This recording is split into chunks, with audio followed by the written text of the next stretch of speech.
Most of us know the story, the prodigal son. We've heard it in sermons, we've seen it on church bulletins, but sometimes we've heard a story so many times we stop listening. We think we've already understood it, but this parable isn't just a lesson about repentance. It's not just a moral tale about making better choices. It's a glimpse of something far bigger, something ancient, cosmic, beautiful. The early church called it apokatastasis, the restoration of all things.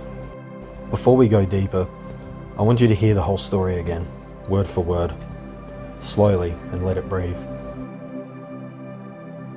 A certain man had 2 sons, and the younger of them said to his father, "Father, give me the portion of goods that falls to me."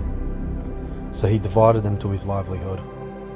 And not many days after, the youngest son gathered all together, journeyed to a far country, and there wasted his possessions with a prodigal living. But when he had spent all, there arose a severe famine in that land, and he began to be in want. Then he went and joined himself to a citizen of that country, and he sent him into the fields to feed swine, and he would gladly have filled his stomach with the pods that the swine ate, and no one gave him anything.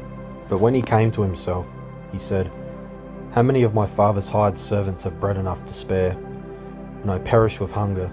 I will arise and go to my father, and will say to him, 'Father, I have sinned against heaven and before you, and I am no longer worthy to be called your son. Make me like one of your hired servants.' And he arose and came to his father. When he was still a great way off, his father saw him and had compassion, and ran and fell on his neck and kissed him.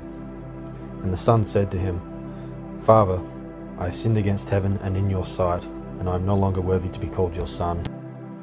But the father said to his servants, 'Bring out the best robe and put it on him, and put a ring on his hand and sandals on his feet.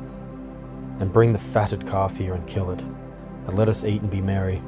For this my son was dead and is alive again. He was lost and is found.' And they began to be merry. Now his oldest son was in the field, and as he came and drew near to the house, he heard music and dancing. So he called one of the servants and asked what these things meant. And he said to him, 'Your brother has come, and because he has received him safe and sound, your father has killed the fatted calf.' But he was angry and would not go in. Therefore his father came out and pleaded with him. So he answered and said to his father, 'Lo, these many years I have been serving you. I never transgressed your commandment at any time, and yet you never gave me a young goat that I might make merry with my friends. But as soon as this son of yours came, who has devoured your livelihood with harlots, you killed the fatted calf for him.' And he said to him, 'Son, you are always with me, and all that I have is yours.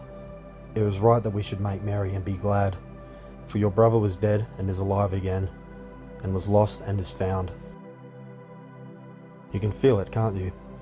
The way the father runs, the way he doesn't wait for the apology. He interrupts the shame with a kiss. He clothes the filth in glory. This isn't a contract. This isn't religion. This is something deeper than forgiveness. This is restoration.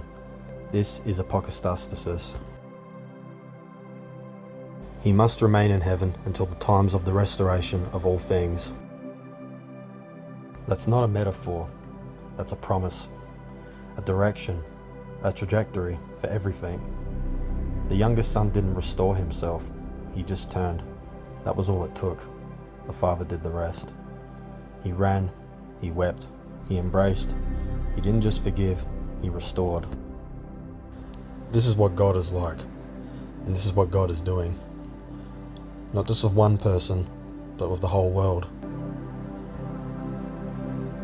"Behold, I am making all things new." All things.